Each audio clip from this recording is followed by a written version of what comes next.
Well, here we are, friends, back for our first lesson in this series. And this lesson is entitled, let me open the book here, 'cause I forgot this, Mountains of Peace. And this is a really one of the favorite of mine throughout this whole series. And it's based in Isaiah chapter 2, verses 1 through 5, which I'd like to read to you. The word that Isaiah the son of Amos saw concerning Judah and Jerusalem. It shall come to pass in the later day that the mountain of the house of the Lord shall be established as the highest of the mountains, and shall be lifted up above the hills, and all the nations shall flow to it. And many people shall come and say, Come, let us go up to the mountain of the Lord, to the house of the God of Jacob, that he may teach us his ways, and that we may walk in his paths. For out of Zion shall go forth the law, and the word of the Lord from Jerusalem. He shall judge between the nations, and shall decide disputes for many peoples, and they shall beat their swords into plowshares, and their spears into pruning hooks. Nation shall not lift up sword against nation, neither shall they learn war any more. O house of Jacob, come, let us walk in the light of the Lord. Start at the beginning, and when you get to the end, stop. This is very good advice for reading and perhaps even writing a book. Some of you know this quote. It's from Lewis Carroll. Probably know it very well, especially those that might be English teachers.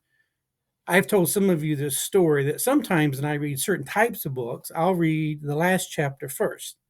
And then as I read the book, I try to figure out how they get to the ending. Isaiah kind of does that too. Instead of starting at the beginning, he jumps right to the end and he says, in the last days, and he says in verse 2, he says that the picture goes on to paint nothing short of something very miraculous and breathtaking. He illustrates in both earthly and divine hues, so to speak.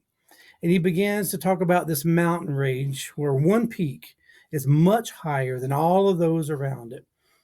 And over the years, many rivers and many streams have carved their way into this particular mountainside. Rivers of any and every imaginable size, shape, depth, width, color, volume.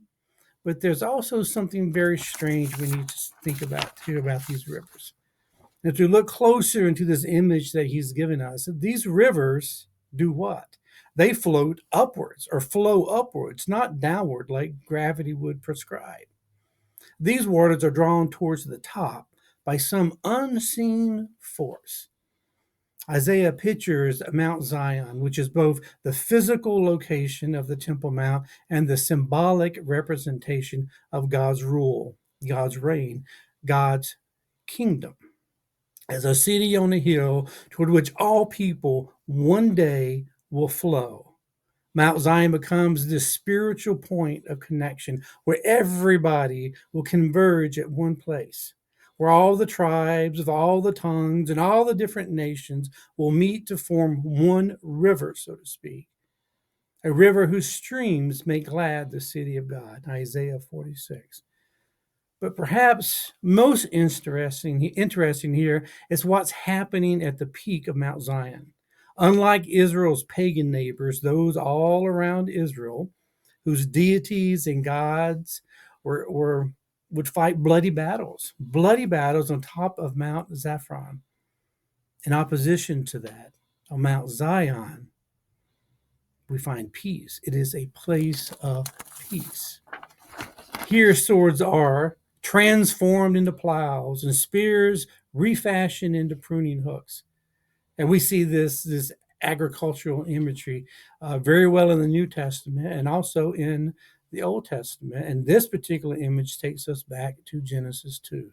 O Zion's peak, we hear echoes of Eden, where believers enjoy peace with God and peace with one another.